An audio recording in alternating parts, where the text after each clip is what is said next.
Morning.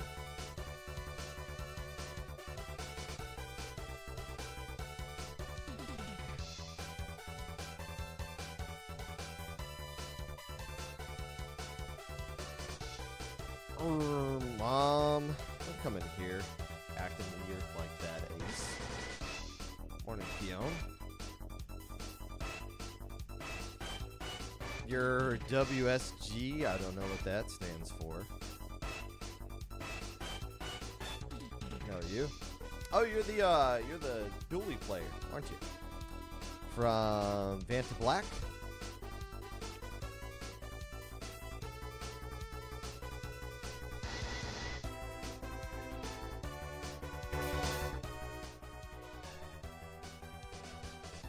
I remember that name.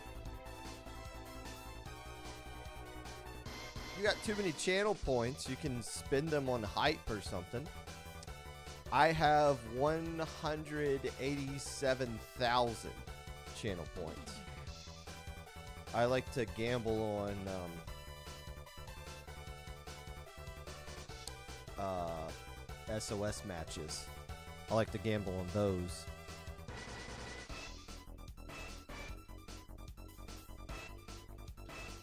What local did you go to? Was it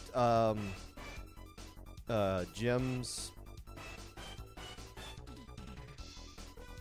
I forget the name of it. The Battle of the Cities or something.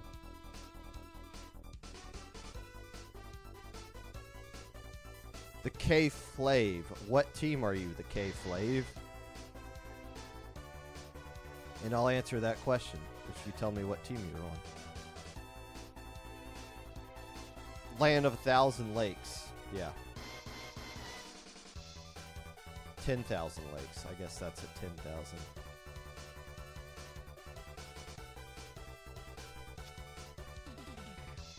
You're welcome. My welcome?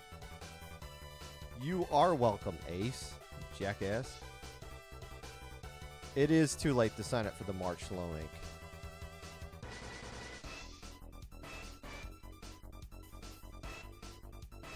Morning, Z.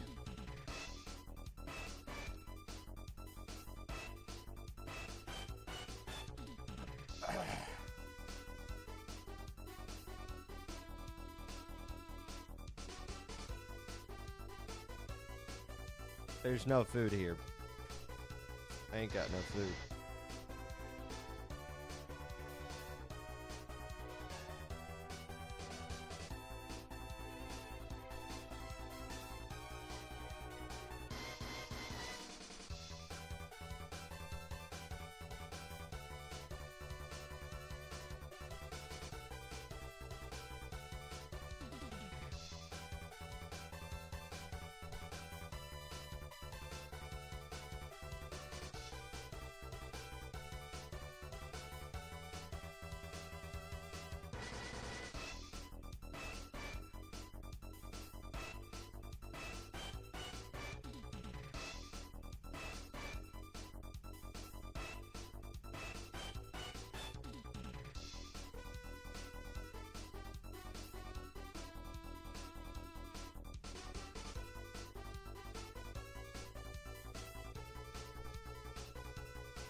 No, okay.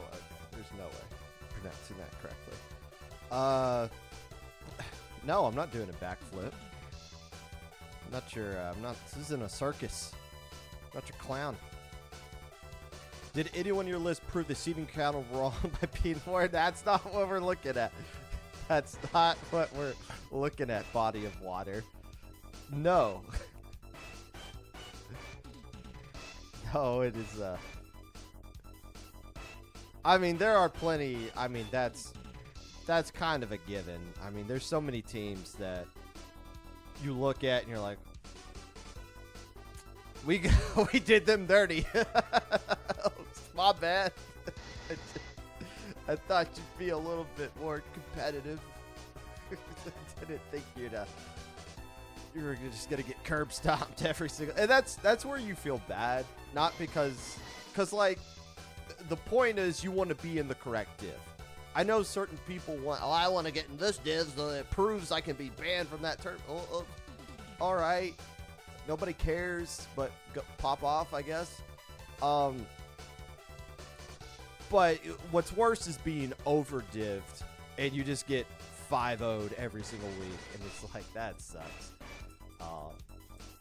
So yeah, there's a lot of people that, unfortunately, every season is just like, I thought you'd be a little better than that. I thought you could at least put up a fight. I've been there, though. I've been the team that's had some rough LUTI seasons back when we were Div 6, when Div 7 was the floor. Yeah, that was not a fun time.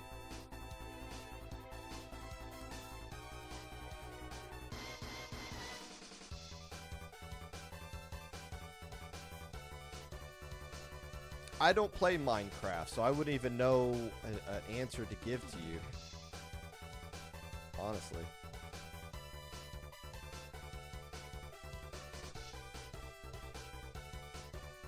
I have proof that everyone dodging Sun Eater in Division 1. Nobody cares, Ace. Congratulations. You're unbannable, but I don't know about that. You're definitely timeoutable. And you know what, Ace? I've been wanting to practice timing people out. Let's try that. 10-minute timeout. Okay.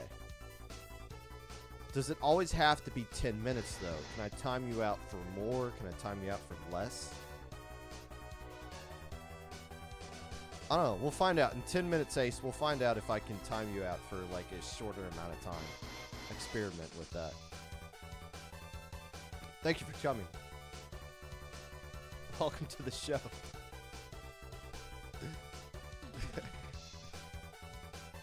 I don't know how to change it. I just hit the timeout button and it gave Ace 10 minutes. You can add the number of seconds you want. Where can you add the number of seconds to that? Well, when Ace comes back, we'll time out Ace for... We'll try to experiment with timing out Ace for a different increment of time. Oh, you have to actually backslash it? I don't want to do that. I just want to click buttons. I like typing. I'm not about typing. No, Mouse, I'm not gonna time you out. Alright, in message, I'm gonna pre-type. Time out. Oh, and you have to give a reason? Ace, somebody tell me what is Ace's. Is it Ace _ spool? Yes, it is. Okay, cool. And we gotta do by seconds? How many seconds is 300 seconds? That's 5 minutes, right? Alright, we got the message ready to go. Thank you.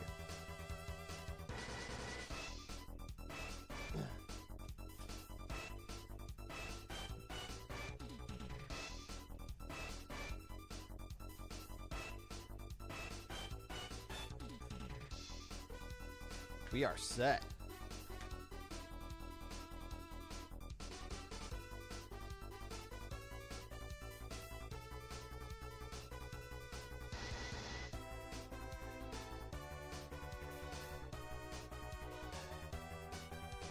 Oh, don't come crying to my Discord server.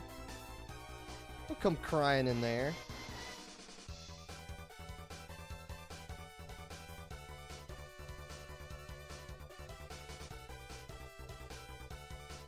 Cry, cry, weep, whine, and sob.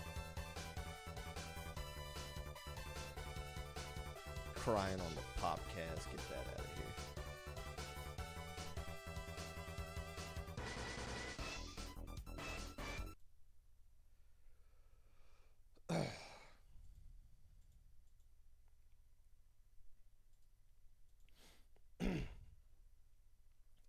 Hello, friends, and welcome back to the Popcast. Whenever you're listening to this, whether it be live or VOD, Twitch or YouTube, Well, you're trying to find the match chat on the new Sindow.Inc. update. Feeling like a doofus for picking Florida to win March Madness. Pinging me on Blue Sky to let me know that 67 teams signed up for Low Ink. Whatever it is that you're doing right now, I appreciate you taking the time out of your day to listen to this. Unless I don't. News that was shared from IPL over this past weekend, other than, of course, the Splat World Series, which we'll get to later. From the Ink Up is now a part of IPL. So FTIU is a part of IPL now, if you did not catch that. I saw Under Pressure announce that I think they are closing their doors. And this has been a conversation we've had behind the scenes for, I want to say, a couple of years now, of from the Ink Up being moved over to IPL. And IPL has, in the past, like when we were adding on SAC, we were kind of in a mindset of let's try to like add some new tournaments. That's not what the goal of IPL should be right now. And that's something we've agreed upon as staff. That's like we don't need to be like collecting all of these tournaments and making like a tournament every single day. Like, no, that's not what the community needs, and especially not something community needs from the biggest org on the grassroots side of things. Instead, it should be less tournaments of higher quality. But from the Ink Up, and we also weren't really interested in from the Ink Up originally just because the narrative of IPL has always been, well, that's just the low ink org. They do low-level stuff. And, well, let's do even a lower-level thing. And from the Ink Up, our focus the last couple of years, especially with Proving Grounds kind of leading the way, was doing more open-level / top-level events, which is why we made a push to do more Super Jumps last year, which is why the Splat World Series is a thing. But I feel like we've changed the narrative of IPL over the past 3 years or so of implementing more. We're not just the low ink org anymore. We're now the Splat World Series. I mean, obviously we had SOS. That tournament's been popular for over 200 editions now. But when it came time to from the Ink Up, the sense I got was if we didn't take it on, it might have just gone away. And I don't want to say that's 100% for a fact, but that's just the sense I was getting. And I think I would rather live in a world where From the Ink Up still exists than one where it doesn't, because it's a very popular tournament series. It has its own following. It's not EU friendly, obviously, but that's just the nature of time zones with how they work. And there's so many crossover between From the Ink Up staff and IPL staff to where it just kind of made sense. So the reason I'm saying all this is just to kind of say IPL is not trying to monopolize the community. We're not like looking to buy up other tournaments and bring them under our wing. This was just more so a natural fit to just take over From the Ink Up and keep it as a tournament series that's continuing to run and give it a little bit of boost. You know, give it that IPL love. It's on a channel with over 11,100 followers on Twitch. We got the YouTube going. We got the bigger Discord server. You know, we got the sponsorships that are going to be announced in the next couple of days.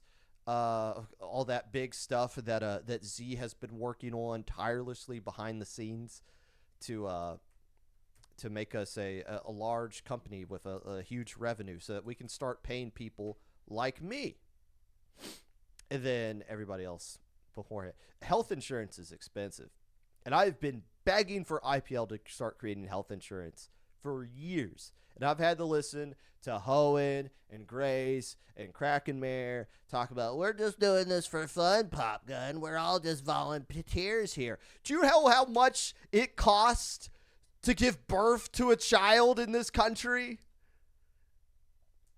Come on, IPL. You got to be able to help with that. At least a little bit. At least a little bit. News of tournaments may be of interest to the casual listener of the Popcast.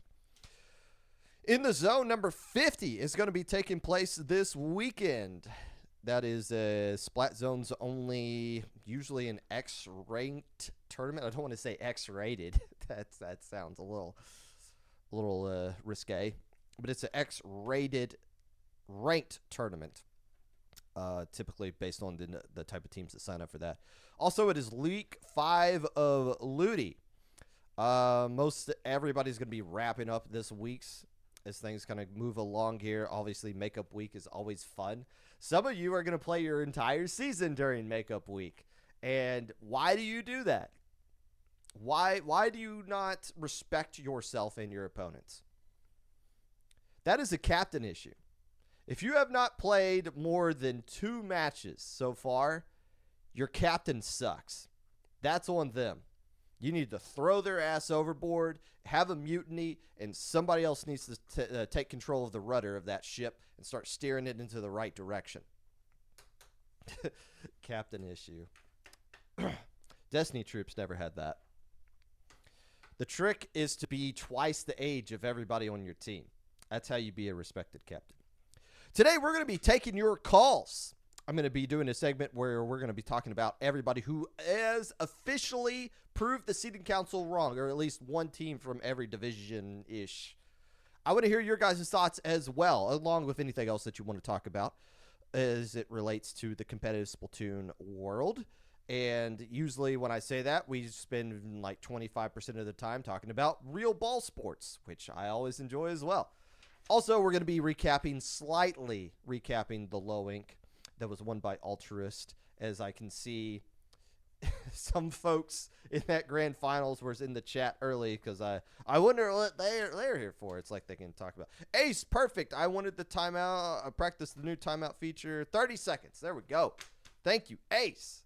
12 messages were deleted by moderator. I don't want to delete your messages. I just want to sit you down in the corner. Oh, well.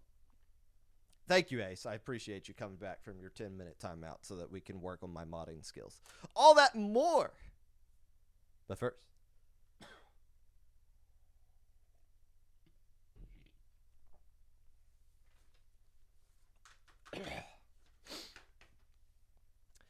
To prove the seeding council wrong, it's a 2-factor thing.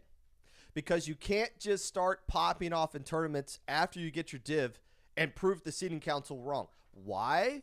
Because as much of a wonderful gift of foresight that I have, I cannot foresee what all of you are going to do after you get your LUTI div.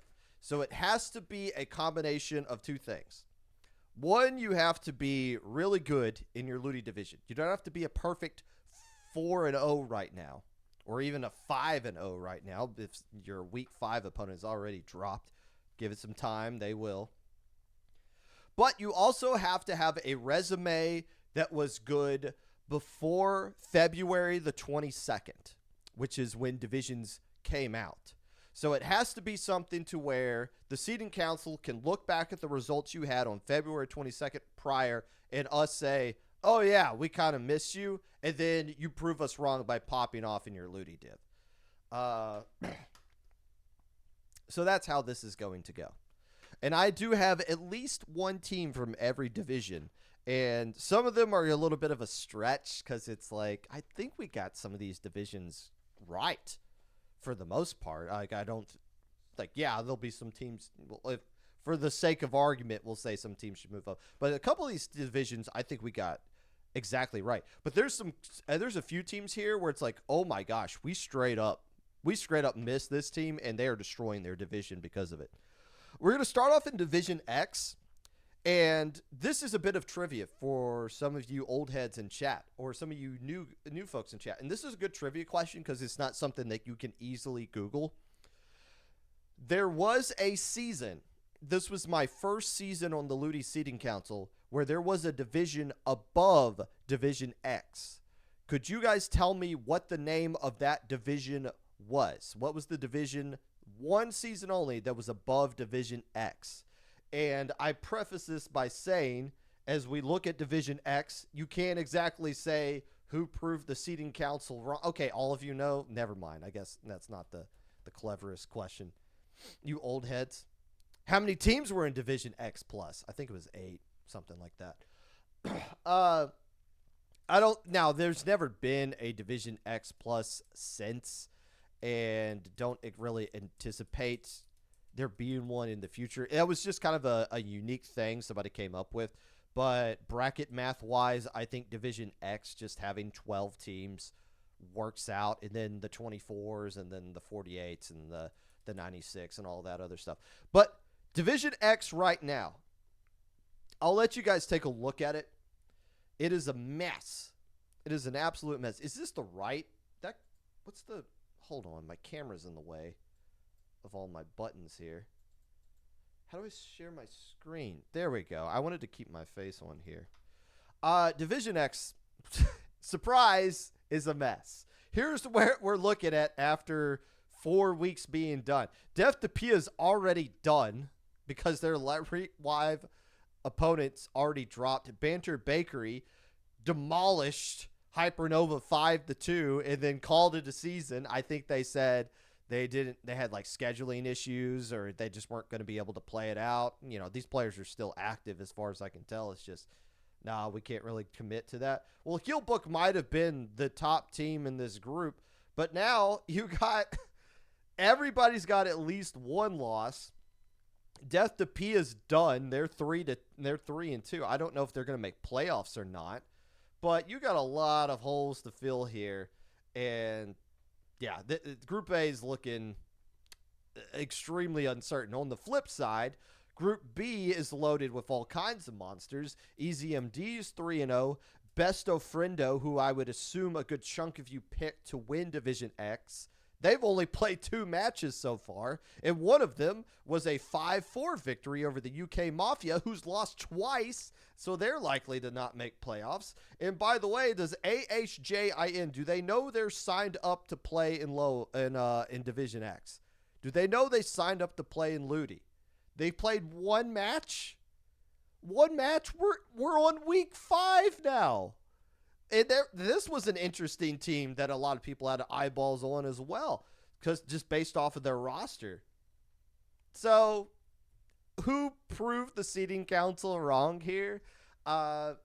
Nobody, because this is kind of what we've come to expect from Division X, unfortunately. And I don't know. It is what it is. Division 1.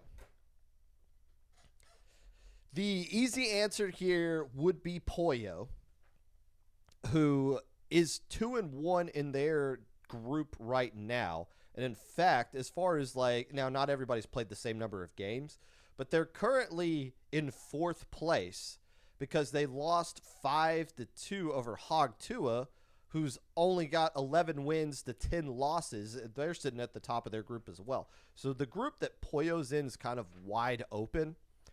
But obviously, as I've said here, and as many of you said during the Taking the Call segment when Divisions first came out, Poyo had the best resume worthy of being put into Division X, and I'm not going to push back against that. I just thought, and several other members, pretty much everybody else on the Scene Council thought, when you compare the resume of Poyo to the resume of Blank Z, Blank Z's was just slightly better. But I'll give you credit for this. Poyo is not my team that has proved the seeding council wrong, although you could argue, even today, you could still make the argument they could be a Div X team. Here's the team that I think has proven the seeding council wrong, or at least has the best case to say they proved the seeding council wrong. It is the team name that I cannot pronounce. It is the German word for twilight. And listening to the how to pronounce this team name as I was doing the pre-show, the best I can come up with is Schwielich, which I apologize if that was a slur in anybody's language, but essentially it's the team ZWIELICHT. Now, early on in the seeding council, that team was actually projected to make Division X, and then more and more of these top-level pickups started to sign up, and they just fell down into Division 1. But they were in the conversation to be in Division X for at least a couple of days as signups were still kind of trickling in. They're 3-0 right now. They have yet to play LeBron and the Lakers plus Cell, which is another team a few members of the seating council were pointing out as like, hey, they could probably be DivX caliber as well. But if I had to give credit to one team, and no disrespect to 37 Sexy Boys No Sarah, who's currently undefeated as well, the German team name that translates to Twilight in English is my Div 1 team that has proved the seating council wrong. Division 2. I got to give a shout-outs to Time Skip, who is 15-5. They're undefeated, but looking back at their resume before February 22nd, not so much. They're in the right division based on that. Miracle might be the team that finishes in grand finals, if not winning the entire Division 2. They look really solid in their group. I think they're 4-0 right now. But you look back at Miracle's resume as well. It's like, man, you guys really should have played in some more tournaments, because the results they got weren't really indicative of being better than Division 2, although their skill level that they put on display afterwards very obviously starting to show they're above the Division 2 mark. They just didn't have it before February 22nd. So they're in the correct division as well. The team I'll give the credit to here, Ink Souls Maria. They are currently 15-2 per games. They're 3-0. And the reason I say they proved the seating council wrong, they were in Division 1 last season, and they got bumped down. They didn't really do that hot in Division 1. So you could argue they were in the conversation to be Division 1 and got pushed right back down. They proved us wrong so far. They're looking really sharp in Division 2. But overall, I honestly think we got Division 2 right. I'm not saying top to bottom. I'm just saying as far as like, was there anybody who truly had a case to be bumped up to Division 1? Looking back over some of the resumes before February 22nd, I think we got Division 2 mostly right from that standpoint.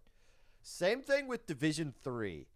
I honestly had a hard time finding a team in Division 3 that flat out proved the seating council wrong. You got plenty of teams to choose from that are currently undefeated in that division. Aim Stars is 3-0 at 15-5. The Irish Monarchy is 3-0 at 15-5. Endroll is 3-0 at 15-8. The problem is when you look back over their resumes before February 22nd, you start to like, oh yeah, you can't really bump them up higher than Division 3 based on what they had right there. So I'll give credit to this team. Peekaboo, who is currently 3-0 and 15-7. If I were to compare their resumes against all those other teams I mentioned in the past, I'll give credit to them for that. But again, I feel like we got Division 3, the top end of it at least, completely right. Bottom end of all these divisions, I believed in you. Roundy didn't, but I believed in you. Division 4, this is where we get our first example of like, okay, this team straight up proved us wrong. While there are several examples of 4-0 teams, shout out to the Auraship team who's 4-0 but had to win 2 game 9s to get to that standpoint. They very easily could be 2-2 and miss playoffs. There's one team that has been head and shoulders above everybody else in their group when they have no real business doing so, and that's Pool Party. Pool Party is currently 20-1, and their one loss, hilariously enough, coming against the team that's running Quad Carbon Roller.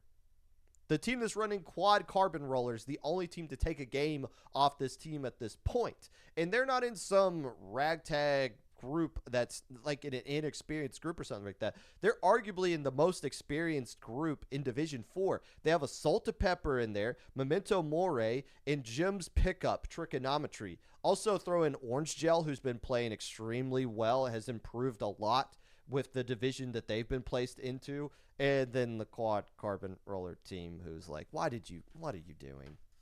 What are you guys doing? But Pool Party, the reason they're in Division 4 is because some of these players peaked a while ago and haven't played, most notably Frosh, who was a rival of Destiny Troops before, back when we were playing with Xanadu. And it's like, okay, where do you place these players that have their strongest results were years ago? Where do you place that team now? And they ended up in Division 4, which is where the seeding council thought they needed to be. And they proved us wrong.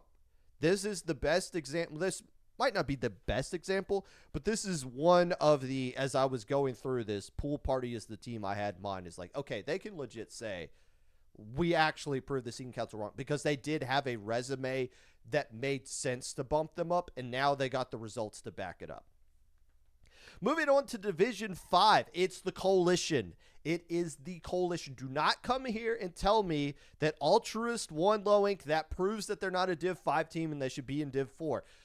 Yesterday was March 22nd, not February 22nd.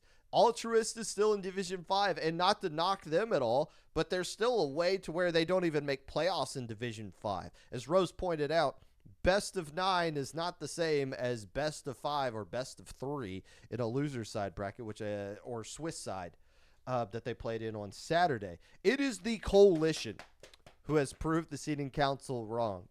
Technically, the second place finish that they got in that low ink maybe sort of kind of didn't count towards them getting the division that they got, because they got it and then divisions came out an hour later.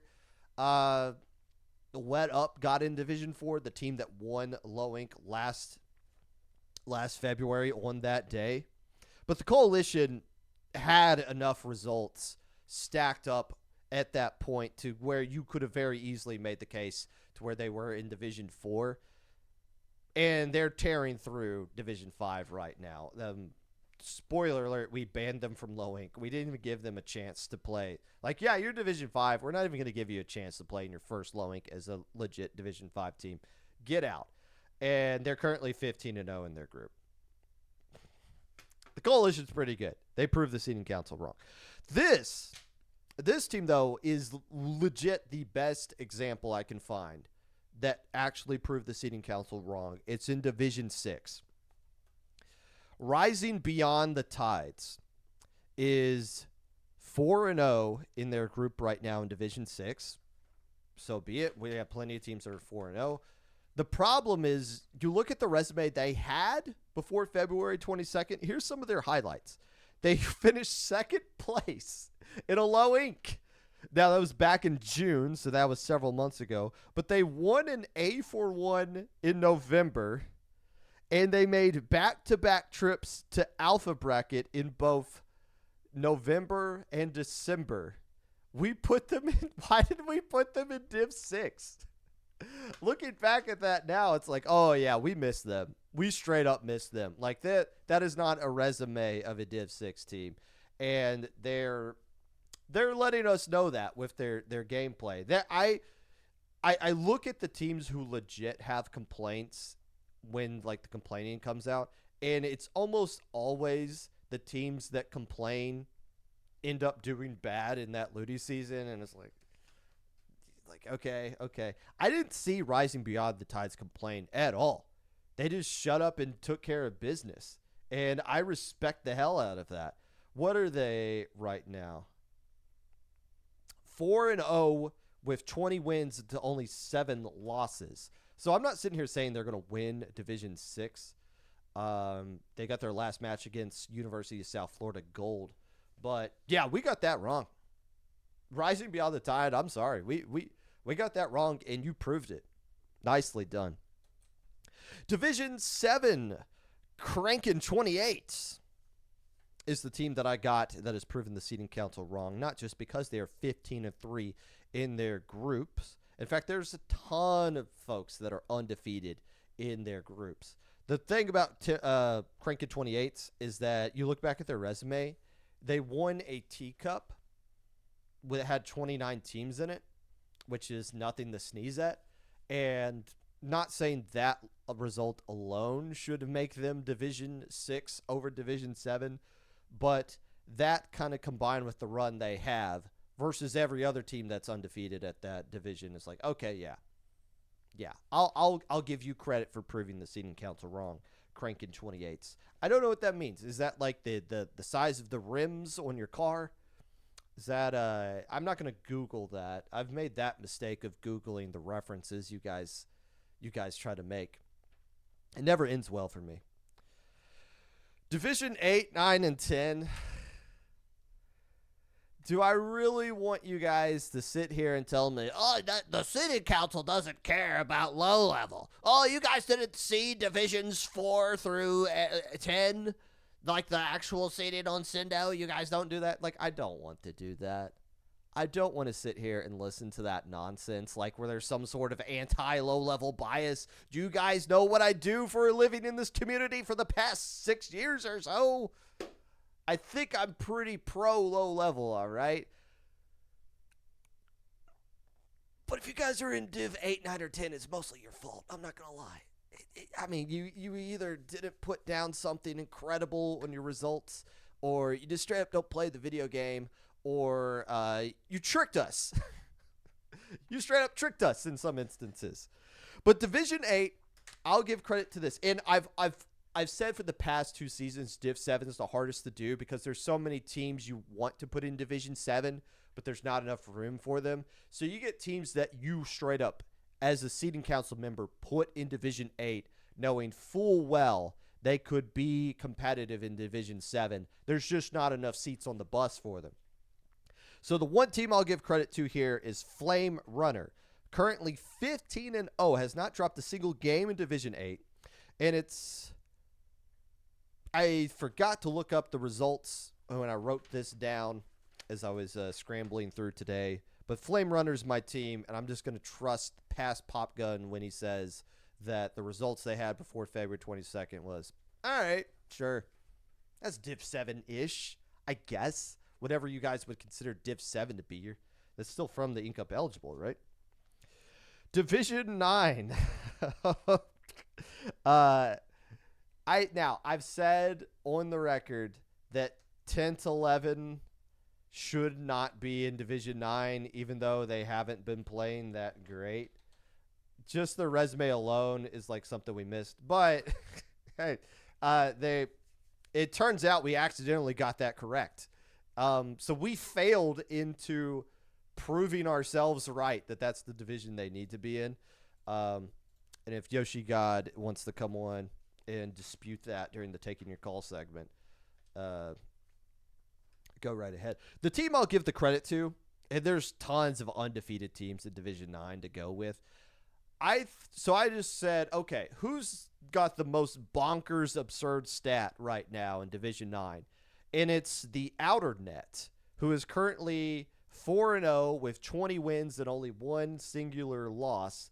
Shout out to had us in the first half, not going to lie. The team that is also going to make playoffs out of that group is 3-1, who managed to take a single game off the Outer Net. And they're a pickup, which is why they ended up down in Division 9. It's hard to like gather all those individual results and make them do a fusion dance and then compare them against actual teams. But looking at some of their individual results, it's like, okay, yeah, you could have made the case that they go up from Division 9 to Division 8. And, of course, Division 10. There's 2 teams that are 20-1 right now in Division 10. One of them is named Goat Squad, who still does not have a single result. They have 4 players on their roster. Not a single one of them has a single result that you can look at. And that's not me shaming them at all. But as people are saying, how come this team is curb stomping me in their Division 10? What do you want me to work with? I don't know where to put them. They don't play the video game. They said they're a team for a year. I'm assuming they just play like League. Remember that team Drifting Tides? They played nothing but League for years in Splatoon 2, and then they finally dipped their toes into competitive, and they played in low ink, and they instantly made alpha bracket. I think they made like top 4 in their first low ink, but they just grinded solo queue essentially. They just grinded League as a team, and I'm assuming that's what the GOATs go with here, but I can't give them credit for proving the seeding council wrong. We had no information on them to go off of. So the credit goes to the other team that is 20-1, Utility Pal, because they do actually have something to look at when you look at them. So, okay, Utility Pal, we'll give you credit as the team that proved the seeding council wrong. You shouldn't be in Division 10. You should be in Division 9. I don't know if that's really an upgrade, but I don't know. Put that in your send out bio. Popgun thinks we should be up to Division 9. There you go. What do you guys think? I want to hear your stupid thoughts on all of this stuff. Unless I don't. We're going to be taking your calls soon. I'm going to show you how you can hop in on that. But for right now, we are going to take a quick 2-minute and 12-second commercial break.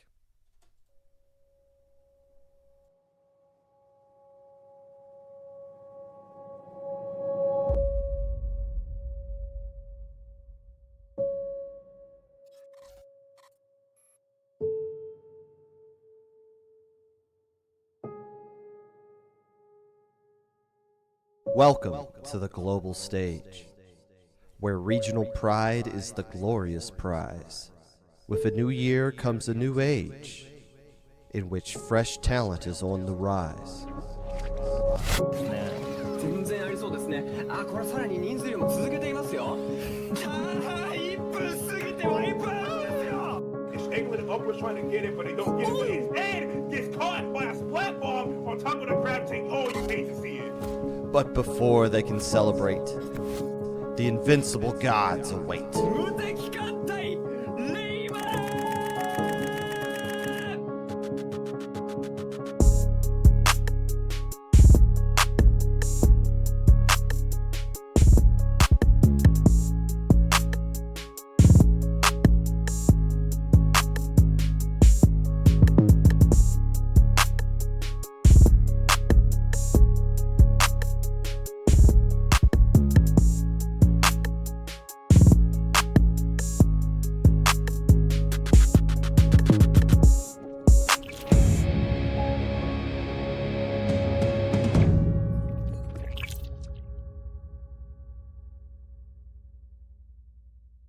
Splat World Series is back for 2026 with an all-new host of features, including global gauntlets, qualifiers, and a new 2-day finals.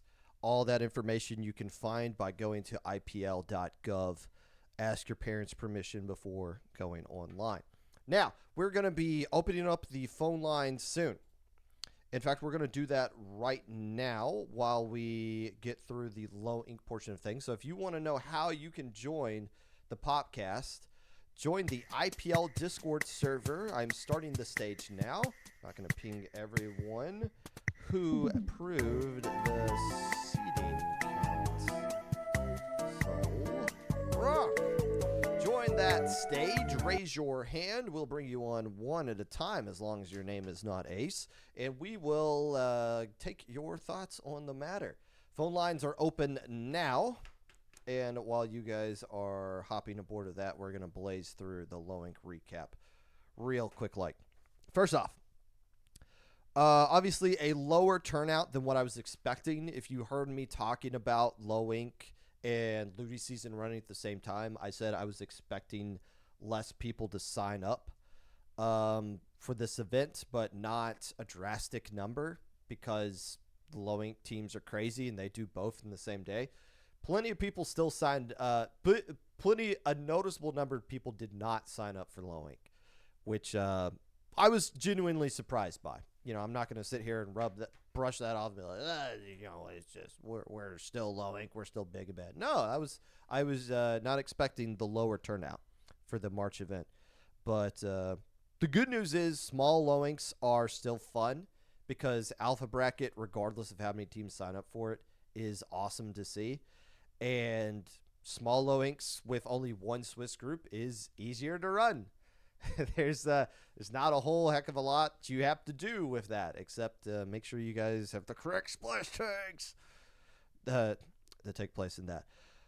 Real quick, the only drawback to a smaller low ink is that the lower brackets suffer because of that. We have to axe gamma bracket. We don't have to axe gamma bracket, but we only want half the teams to move on from day 1 to day 2 because you should earn your way into day 2. And we're not a big fan of teams going 2 and 4 in Swiss and making a bracket.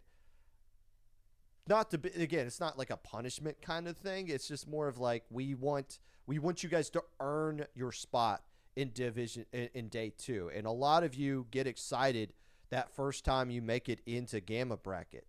And so that's why we axe gamma when we have the smaller numbers. Beta bracket had a few holes in it. I do want to give a shout out to the team that won it. 4 Slayers plus a pencil, which when you think about it is wild that somebody would use a pen in low ink. You know what's so weird? How few teams actually use the Snipe Rider in low ink. This is like the most meta weapon maybe of all time since it first came out. Actually, when it first came out, everyone was like, this kind of sucks. And then Soda got buffed and was like, this is the greatest thing ever. Like, this is one of the most busted weapons. And people to this day still saying, you know how that it should be banned, but you know how everyone like posts here's the comp that won Area Cup. I can't believe it. They still have pencil in like all of the spots up there. Nobody uses it in low ink. Nobody uses pencil in low ink. And so be it. You know, you guys aren't forced to do it. And it's awesome when you get to play your style of comp that you want to use, knowing that the other team isn't going to use pencil either. But it's still kind of weird. It's like, why does nobody use this? Well, 4 Slayers and Pin was able to win low ink. I'm assuming they used pencil in that. This is a pickup of Inkception and Sonata. And I think this might be a true stat. I'm not going to go back and look it up. But of all the tournaments I have hosted, all the low inks, all the proving grounds, the whatevers, I think Inkception is the one team that has played in Popgun hosted events more than anybody else. I think they might be the team that's been in my events more so than anyone, or the players as part of that. So that's going to be awesome. I will retire from low ink when Inkception wins. We'll go out together. I think that's fair. Right now, a couple of those players just won beta bracket. They did get it 4th place finish once. I did commentate an Inkception set in losers semifinals once. I was excited about that. The teams in alpha bracket, shout out to Special Dreamers. I think they were one of the big surprise teams of the weekend. This is a team that had no real notable results going into this low ink, and they finished, tied for 5th place. They had a strong showing this past weekend, and not that I was like expecting them to do bad, but I wasn't expecting them to do that good. And I was like, oh wow, they are special and they are dreaming. That'd be true. 11'8" bridge. They looked really sharp. They did, and they looked like at points the most synergized team. It looked like they had actual game plans going into things, and it's not like that's a surprise to me because I know they've played low ink as a team in the past and have made alpha bracket before, so this isn't a surprise. But I think ultimately the top 2 teams were just better. I even said it when Altruist beat them in losers finals. Like, the only thing you really say here is 11'8" bridge is just, you just tip your cap and say you guys were just the better team that day. But I felt like 11'8" bridge was the most synergized team. Especially with what they were pulling off in Rainmaker, even if they weren't getting the wins all the time. Vanta Black here, I think, is the real story of this tournament. They won from the Ink Up number 98, which is 2 from the Ink Ups ago. And then all of a sudden, like 4 weeks later, they're in grand finals of low ink alpha bracket. coming in from the winner's side, avenging the one team that beat them on Saturday. That was that's quite the glow up for a Vanta Black squad. They just looked really flat in that first match of Grand Finals. And I think by the time they played a lot better, not just because they won a game, but they played a lot better in their losses as well in the bracket reset. It's just by that time, Altruist just had too much momentum behind their back, and there wasn't really much Vanta Black could do to beat them. I mean, they threw everything they had in that Splatzone's Robo Ramen game, and it still wasn't even enough for that. They didn't even get it to a game 5.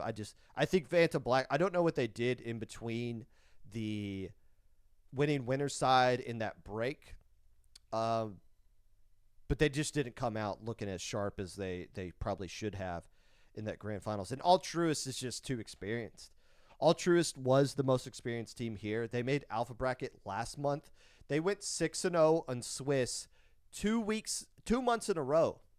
It's hard to go 6-0 and also win low ink. Well, they went 12-0 in the Swiss stage 2 months in a row. They were the most experienced team here. And actually, the team that knocked them out of Alpha Bracket last month, the Appreciation Pickup, which essentially is the Appreciation Collective, which is the one team that's beaten Altruist in LUTI this season. So it might just be Appreciation Collective has Altruist's card or has their number, knows how to beat them. The other team that knocked them out last month, the Coalition. You take those teams out of the equation, they win low ink. Those were literally the only two teams. Those two teams I just mentioned in Vanta Black are the only teams in 2 months to beat Altruist in low ink. They're just that good. So shout outs to them. You're still Division 5 for now. But if you're going to Riptide, I owe you a low ink band certificate for just for you. Hey, we got some cool folks raising their hand here, so we're gonna switch over to taking your calls. And first thing I'm gonna do is pop this up. We're gonna bounce around the board here because there's some folks that I definitely want to find time to get on, and we're gonna start off with where's Tess? There we go. We're gonna start off with 11-foot H Bridge, bringing them on. Good morning. Hello. Would you be able to add hacks just since they're in the room and we're going to talk about the exact same thing? You're going to talk, so you're just going to talk over each other during the taking your calls? I asked hacks to lead. They had notes. I'm the underprepared one here. Okay, so you are the bodyguard and Hacks is the actual spokesperson, is what you're saying. I mean, I have my own comments, my own free will, but sure. Okay. All right. We'll make an exception because you got third place. You get to bring two people on, but if you both talk over each other, I'm going to file a complaint. And so don't test me on that, but I'll bring you both on right now. Hacks, good morning to you. Good morning. And you are the official spokesperson for 11-foot 8 Bridge, correct? yes. What is something like that? Well, I'd also like to say that I am, as the frontline Octobrush for 11-foot 8 Bridge, I am typically Tess's personal bodyguard. So okay, you're not completely wrong there. So I got it backwards with that. Okay, so you're the bodyguard and the spokesperson. You literally do everything for this team. Got it. I'm making note of that. What do you have to say? Yeah, so if you don't know, Tess and I play for 11-foot 8 Bridge. We won third yesterday, and I watched back the stream VOD, and I noticed in our set versus who was it? The acronym team. You were wondering why we didn't have a cooler, and I'm going to be completely honest, we just haven't felt like running a cooler. So let me interject there. The reason I brought that up specifically, not because it's like, oh, everybody has to use cooler.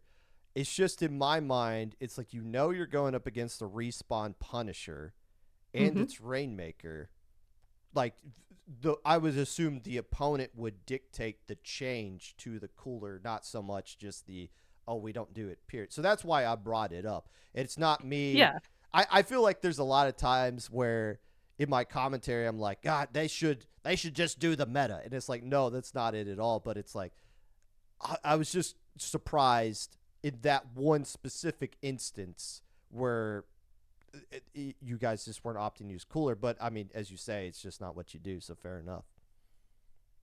Yeah. It was something that we like talked about very briefly because I don't particularly like crab on Undertow Rain, but also we hadn't been using it all day, and I don't like adjusting my playstyle around timing cooler. I would rather just like do things and have a splat bomb. So that was my decision process behind enough. that. Yeah, and I wasn't trying to think that you were like picking on us Oh, or no, anything. Like no. going against Respawn Punisher leader, cooler makes sense, but yeah, just didn't No. make sense for us to suddenly switch in that moment. We were more worried about getting that leader. Well, I in mean, you guys uncomfortable won, places. so it Yeah. worked out. I mean, if you win, your comp is perfect. If you lose, your comp sucks, and you guys won. So I mean, that no, worked no, our comp did suck. That was how we pushed to 5. no, the result. That's not how this works. That's not how this works. Everybody takes Exactly. every winning comp from Area Cup and say, this is what we should be doing for now on. And it's like, no, that's what works for them. You guys do what works for you. And Yes. that worked. Now, can I ask you a question? You were playing similar stages in the next match against Ultras, but you were opting to go with Wellstring more often versus the Splatlings. What was the mindset behind that?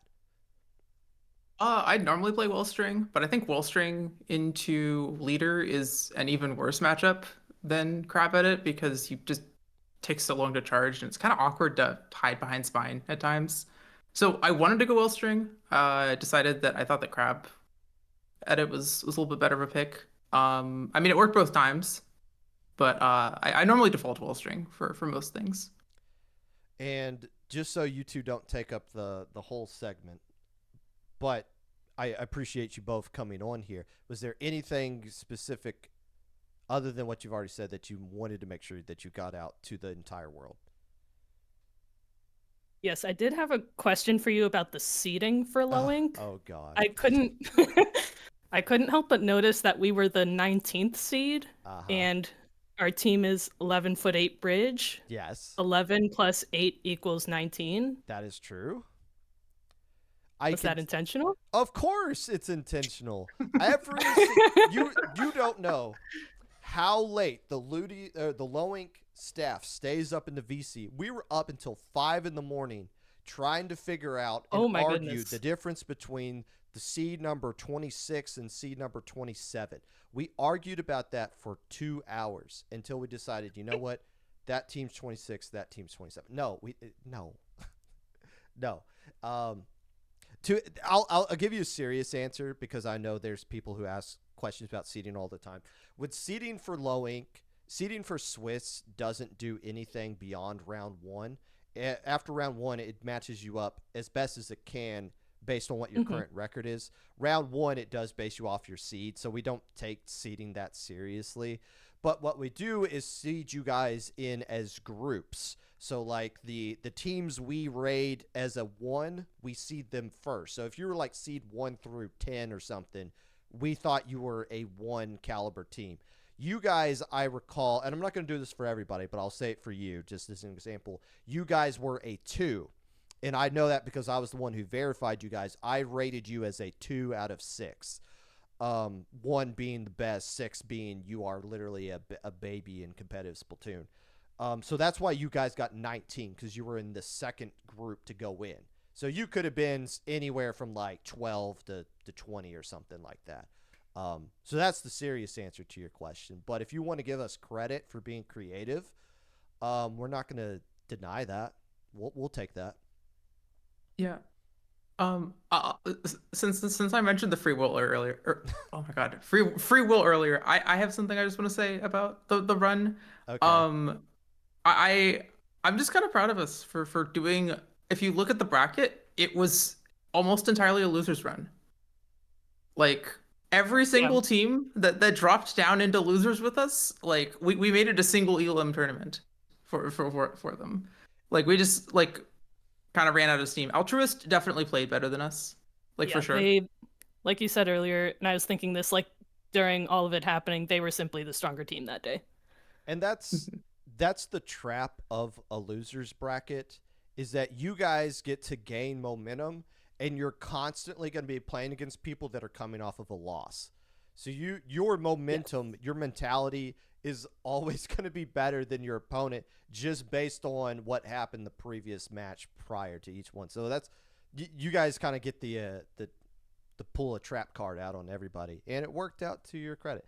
Well, congratulations once again for your bronze medal, and Thank you. you both, either as individuals or as a combined unit, you come on to the show anytime you want. Nice stuff. All right, thank you. Thank you very much. There we go. And thank you.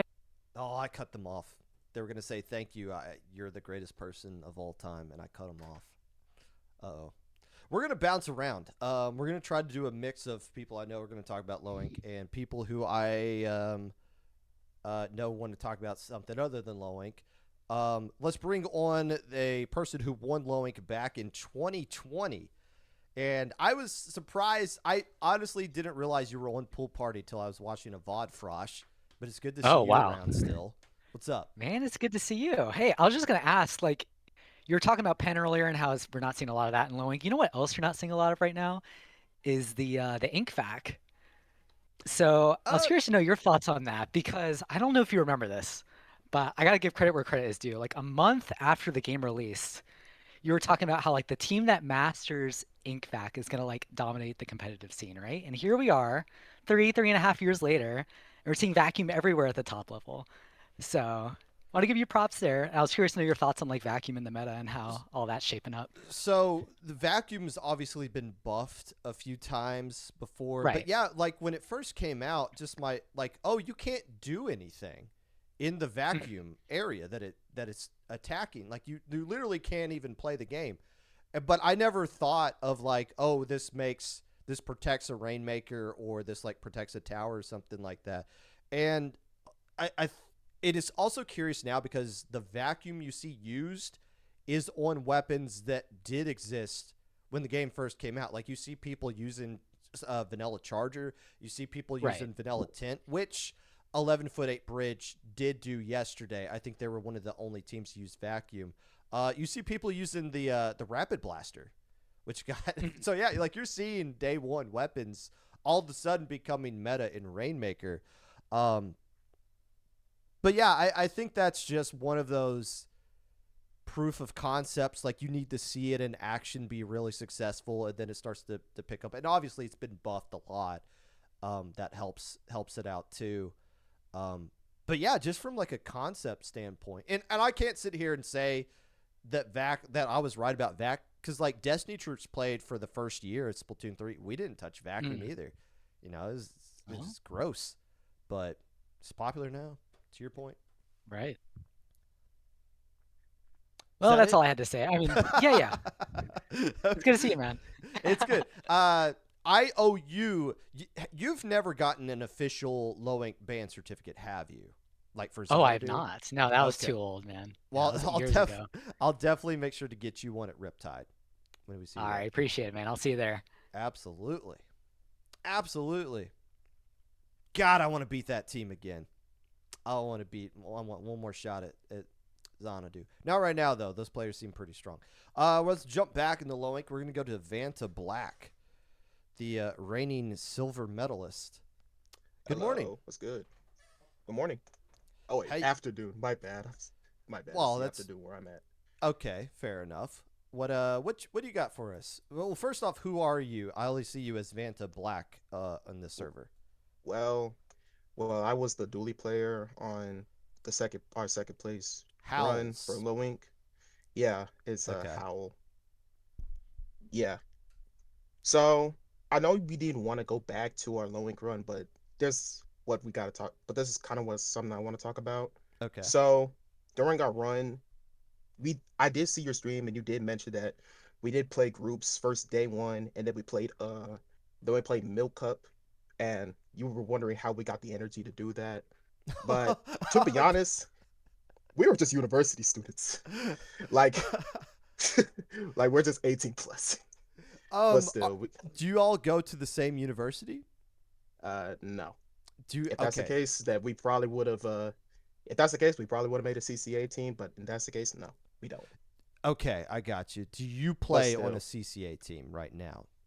No, I do want to get involved really bad, but my college doesn't, and there's not much people who I know at my university that doesn't play Splatoon. So, yeah, I'm always surprised how those teams form, because you need to find 3 other human beings that you're willing to admit that you play a Splatoon competitively, and get them to admit it as well, and get them interested in that. But obviously the CCA does a fantastic job with stuff like that. So you guys just said, screw it, we're just going to play Milk Cup and Low Ink and all this stuff in the same weekend and just let it ride. We just did all this in order to improve ourselves, not only as individual players, but also as a team. But also, we just came into the alpha bracket. We just had like so much momentum from groups, but then it all just died out in the grand finals against Ultras. Shout out to them, and shout out to 11'8" Bridge, because they also gave us some problems, not only in groups, but also bracket play as well. They really just, wow, they're both really good. Ultras gave us a lot of problems, and there was, they just countered our decaf really well. Well, they were the only team to beat you all weekend, right? Yeah, they did. I mean, it's pretty good. I mean, obviously you want to win Low Ink, but when you can say you played an entire weekend of Low Ink and only one team beat you, and you got them back, you technically got a match win against them in winners finals as well. So that's I mean, nothing to we did. Really... We did. It was more like a David and Goliath type story in the finals there, but they just turned it on, and they just turned on the energy, and they just just push us all back. The problem with that is David had divine intervention to help him out. So David kind of cheated in that matchup. The David Goliath in Low Ink, there wasn't much deity presence that I was sensing in that grand finals, unfortunately there. Well, we were just mentally exhausted from back-to-back tournament plays and groups at Milk Cup, and then back to bracket Low Ink, and that just kind of messed us up. We couldn't find a second win there. What you're saying is the reason you lost Low Ink is Milk Cup's fault. Not really Milk Cup's fault. We were just we had like I said before, we had like momentum. We just couldn't find it in the finals. Yeah, but it's crayons. It's the better story if you could blame Milk Cup. Like we could get to those TOs on here and have them respond back. I wouldn't blame Milk Cup. I wouldn't blame them at all. Because you want to play it again next week. We almost had it though. We almost had it because you did. I honestly think if you guys clutched out that Robo Ramen game, I feel like you guys might have had enough momentum and a jolt of life to win that game 5. We were just so heartbroken. We were just so heartbroken in that ramen game. Yeah. I mean, you had them. We almost had it. You had the lockout formed right there. Just kind of went away. Happens. Yeah, that's all I wanted to talk about. That appreciate it for having me on here. And well, we'll be back. We'll be back in Low Ink. Trust. We'll be back. All trust. I have no reason not to trust that. And we'll see you guys back in grand finals, hopefully. Nicely done. Thank you. Have a good day. You as well. We'll give Ace an attempt, but we'll keep the finger over the move to audience button ready to go. What do you want, Ace? Keep the what now? I had to turn on the speaker for my phone. You're on the Popcast. This is live. All right, bro. What do you want? Not too much, son. I was just trying to say, about, we're talking about what, like, prove the seeding castle. We're already gonna do that. We already know that. But I'm talking about, bro, like, everybody in our group just dodged us, bro. As soon as we got our results, Jared, half, all these +1 players are like, nah, we're not trying to fight you guys. We don't have enough practice. They're free at the time to play, but like I have proof about that, by the way. Hold And then they're on, just like, hold on, stop. You're yeah, coming on my show to yes, call I'm out complaining Jared to call out and +1 half? players right now. Yes, yes, Why? I'm calling out Why are you because doing? because Don't do that. because I like being the No, drama. no, I no, like no, being the no, drama. no. Don't you bring stupid Twitter nonsense onto my show. No, it's Okay? okay. I don't want to hear Okay, that. fine. More serious then. More serious. I think there's Okay. a flaw in the like the LUTI like setup because of the way reschedules work. Like they're basically forcing us to do every match on week 6 now. For whatever reason, and like because of that, like I'm pretty busy because I have to pick up my parents from the airport on the default time of week 6. And like, what am I supposed to do? Just give up on LUTI now? Like You what? had 5 weeks to play. What do you mean you Yeah, have we got no dodged. choice but to play on We the got one day dodged. you go to the airport? No, we got dodged. So they're trying to can't be force us to do. dodged. What do you mean dodged? We did get You dodged. I a have proof. full I literally. week. Your opponents I haven't been know. available this whole time. You could go to Whole help week, bro. desk. With I did. receipts. I did. And they're like, we're gonna ask them. They asked them, and they're like, yeah, they said they're busy. And I'm like, okay, bro. But then they played Sendo Q when we were supposed to have our set. Okay, but you were sitting here saying that you're gonna be busy the one week But that only on everyone week can't 6. play. Only on 1 week, and we haven't used our reschedule yet, and so we don't get to use our reschedule ever. And they all use theirs on us, and How many they're gonna matches try to have you played so far? 2. Well, you got 2 weeks. Are you available right now? Yeah, I'm always available. You got +3. Why don't you guys just roll it back right now? You know what? I'm gonna do you a favor. I'm gonna let you go from here so that you can go figure that out. Don't come on in here and start calling out Jared, saying dodging you. Come on now. We gotta fix this. We gotta bring Toes on here to fix this whole mess. Toes, help the show, please. Hi, Popgun. Hello, Toes. How you doing? I'm here. So I'm on verification for low ink, so I can't be too harsh about LUTI verification because I understand how hard it is. At the same time, I have opinions about my LUTI team. The fact that you thought I was joking when I said that I was Div 8. I didn't know.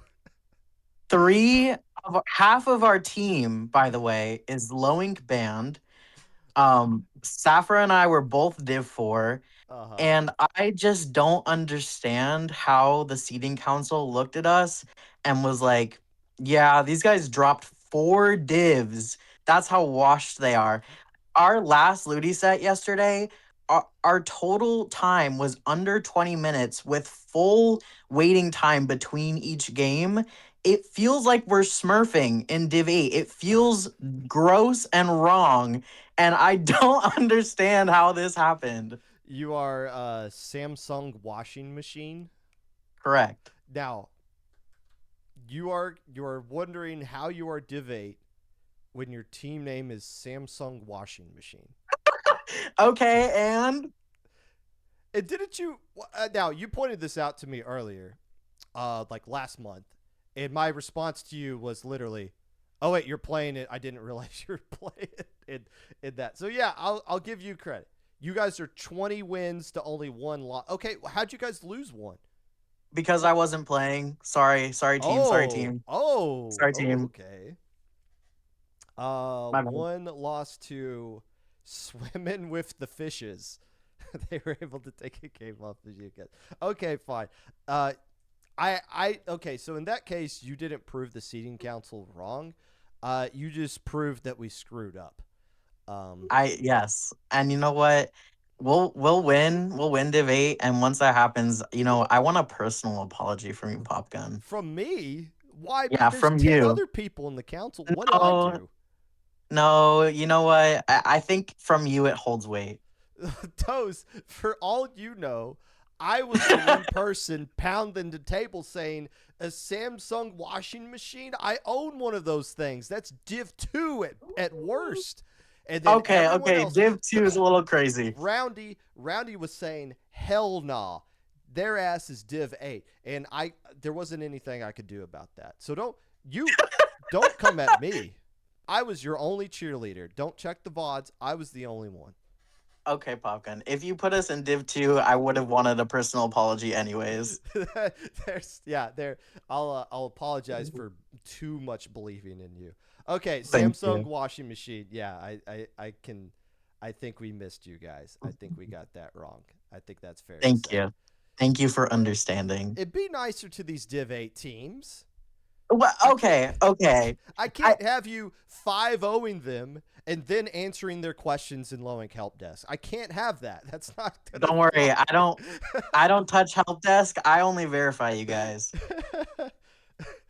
Maybe that's what my secret ploy was. I wanted you to be like a mole in low level to get hands-on experience against these teams to help us verify. Right. Because you know this as well as I do. We need more of this. We need more verification people that know this current generation of players from a I played against you standpoint. Because verifying teams when I played in low ink back during the pandemic was a lot easier than because right now I'm just going off results, which is really what we have to go off of. But it is nice to have people that are have actual experience against these teams. I actually know these players kind of thing. Right. So Div 8 players, if you're hearing this, if you play against us and we absolutely body you, it's because Popgun wants us to have in the field experience against you guys. So just know it's his fault. Anything for low ink. And true. The role. I'm sorry. We'll get you in the right div next time, Toes. I won't. Thank you, Popgun. I didn't realize they were signed up.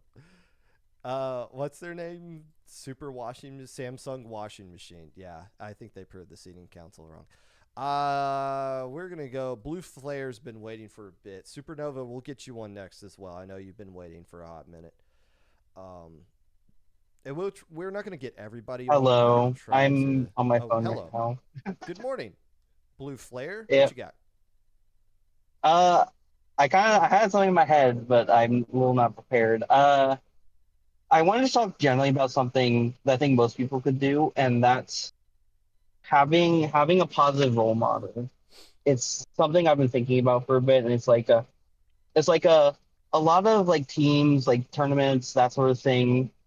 It usually takes one person to get the ball rolling. Like my land that I'm making in Kentucky, right? I've been doing most of the work, but I'm also the one who got. But because of my work that I've been doing, a lot of people have been like, "Yeah, I think that's a cool idea. I can help you," right?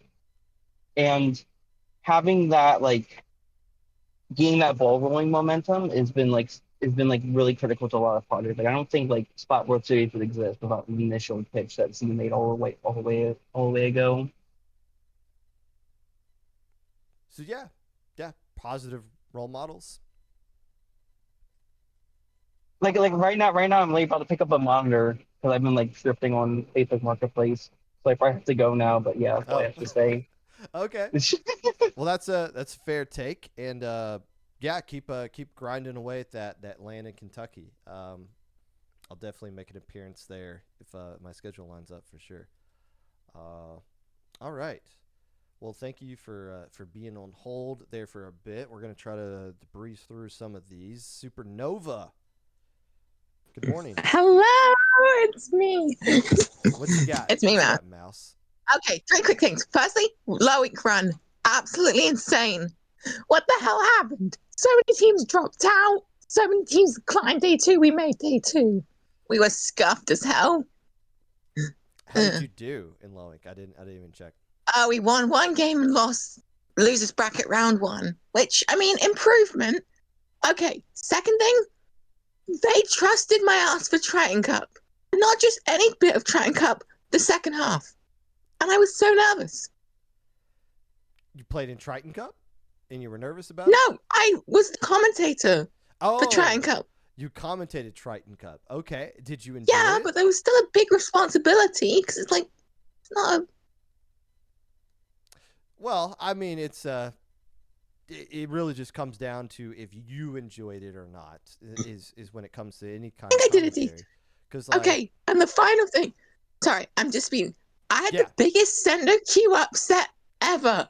I managed to beat like Galactic. I have it on my result. So we were losing the first 3 games.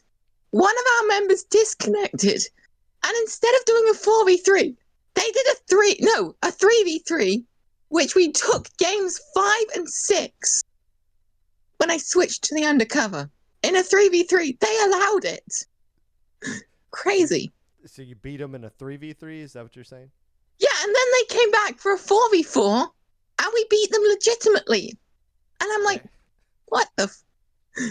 But yeah, All right, doing Oh, the red pencil rules. Okay. Strong. Thank you for your time. I've been bursting to say this because you skipped over last time. Not my fault. What? Let's see. Shout out to Naughty and Star for my coaches. They're the goats. All right. So shout outs to coaches. Lowink Run was great. You commentated Triton Cup and you won a 3v3 against Galactic. Good stuff across the board, Mouse. Oh, and they left themselves. I didn't even have to move them back to the audience. Okay. We can't have okay, so we're just gonna get Keon on and then we'll keep moving along. What you got, Keon? Morning. What is up, first of all, Popgun? How are you doing? It's good. I'm getting kind of tired of the weekends being like in the lower 70s or the upper 70s, lower 80s temperature wise, and then Monday is always cold.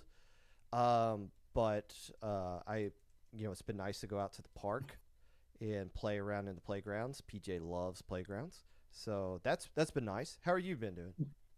Boss, I'm here to also let you know we broke record highs. Well, actually, it's not really record high. We broke 70s, and I was in a LAN venue for the entire day, so I couldn't enjoy the actual. Right. So I couldn't actually enjoy the nice weather. But to be fair, it was actually very rewarding. That was the best thing. Yes, I was at a local on this past Saturday. That was the one ran by Jem, as you noted. Well, how was it? Tell us about it. It was a lot of fun. So. Not to dredge up other things. I went to basically the land of 10,000 lakes, and for those who don't know, Minnesota has 10,000 lakes. That's been their tagline. So they so what I ended up doing was I ended up assisting. I kind of not a TO, but I ended up assisting with a lot of the production setup because for a first land, by the way, they had a full-fledged streaming setup right away from the venue because the venue is nuts. Because Popgun, some backstory. The venue was actually got an article by the folks that also ran Evo, from what I remember too. So it was kind of nuts. Though they actually had some pretty good solid stations. By the way, shout outs to Cal, Lila, and Jem, by the way, for TOing that one. They had 2 stations. They ran Swiss into Double Elam for context, and I was basically pitched in to help fill in for a team. So this has now became my third in-person experience in the past couple of years, and it was kind of fun to be able to derust in Splatoon and then remember that I don't play the game competitively for a reason. So that was nice. Yeah, that's all I can say about that. That hasn't stopped you before. What? That is true. Hasn't stopped me at Riptide, and with my 3 other friends there too. Which means I'm going to end up playing again in Riptide, and then I'm going to be like, why am I doing this again? For all that matter. But yeah, going back to production, I actually ended up helping out a little bit with production. It was their first time actually trying to do it with the equipment that they had, which was absolutely nuts. And it's such a shame that we didn't get the VOD for it. But I ended up helping out with, of course, with the commentary aspect. And, they pretty much had a very awesome LAN from the start. So for a first LAN, for the first actual ever LAN, they definitely exceeded what they were expecting. They were expecting 4 teams, and they got 6, by the way, while I was over there. So it was genuinely a lot of fun. Well, so yeah, 6 teams with Swiss into double elimination. Yep. And yeah, for the first time doing it. And I feel like that one was just kind of advertised and like, hey, we're doing this like in a month kind of thing. I feel like there wasn't a lot of, which, I'm not being critical of it. I've never hosted or ran a LAN or anything like that.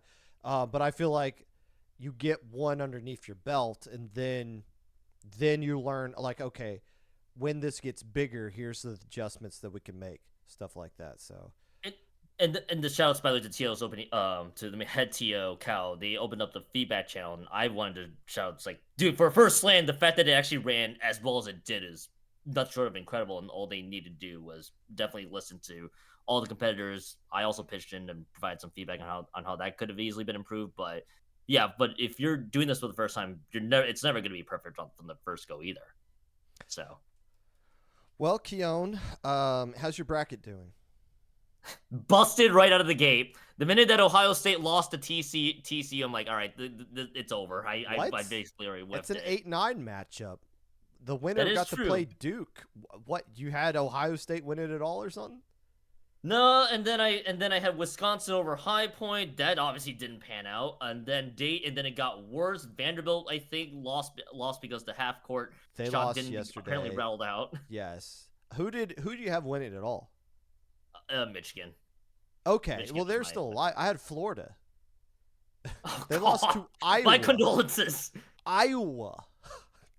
I didn't know they had a men's basketball program. I thought it was just the Fighting Caitlin Clarks. They beat my team that I picked to win. They won last year. They haven't been to the Sweet 16 since '99, I think. And Iowa was just a mid-program for years, though. So I don't blame you. And now they play Nebraska in the Sweet 16. That's hilarious. Nito's gonna be going nuts on Blue Sky the minute that Nito hears that Nebraska. Oh, Nito already has been. I mean when they blew out their week 1 or their round 1 opponent, Nito was chirping, and rightfully so. Of course. All right, Keon, that's enough basketball talk. Get out. All right, I'm out of here. Get out of here.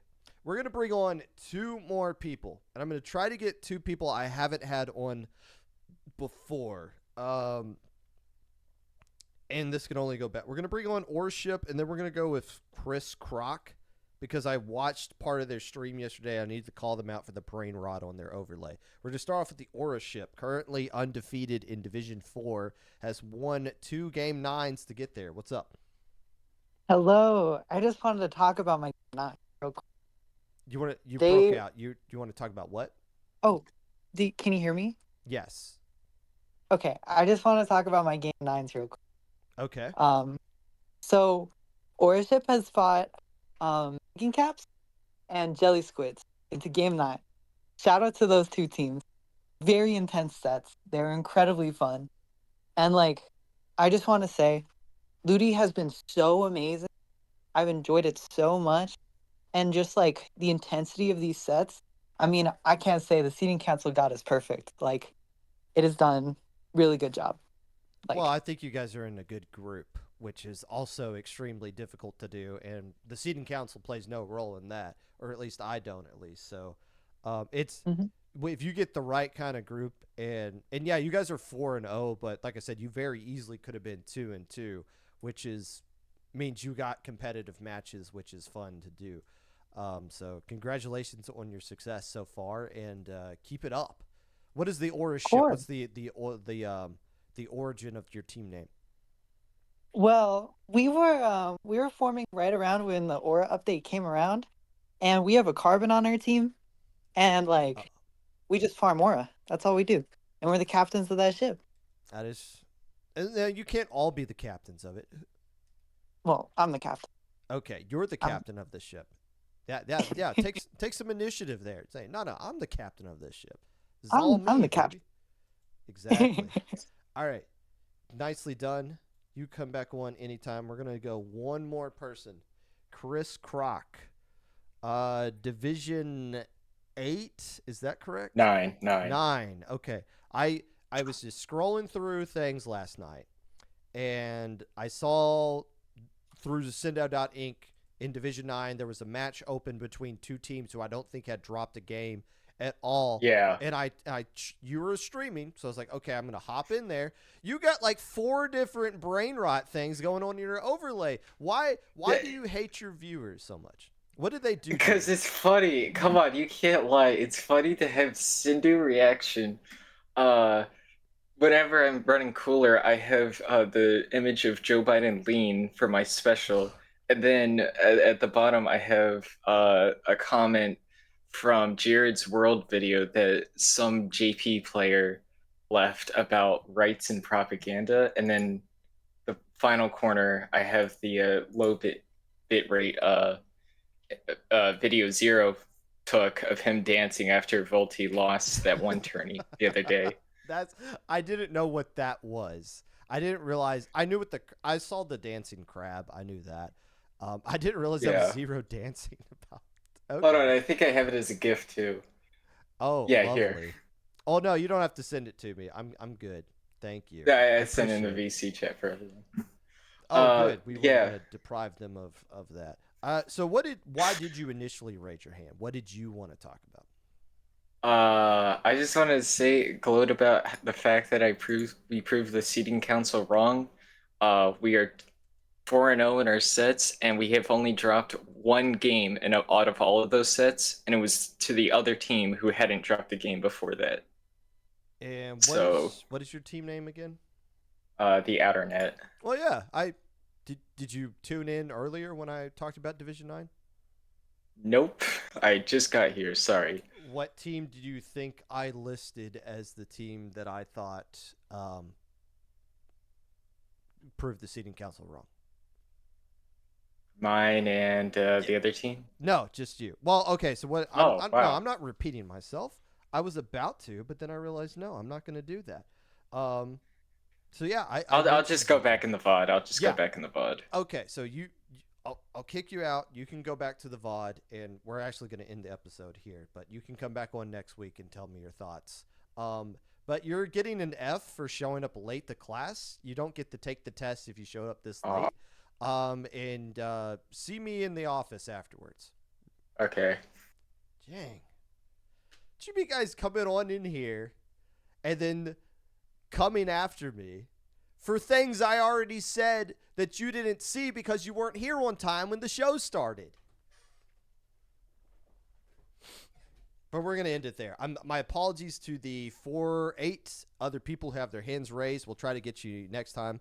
But the Taking Your Call segment has become too popular, and I do have to spend time with my family at some point. So we are going to end the stage. We're going to disconnect quietly, and we are going to start wrapping up this episode of the Popcast. I already know we're going to raid Bursty, and if you guys would like to be a part of the Popcast at any time, at any point, about anything, you want to do an actual guest segment, you have something interesting to talk about, feel free to reach out my social below: Twitter, Mr_Popgun, Discord at Popgun, YouTube at 25Popgun, Twitch at Popgun25, and Blue Sky Popgun.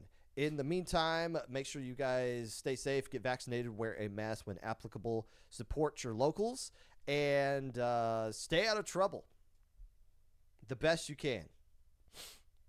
I know it's hard for a lot of you. Try your best.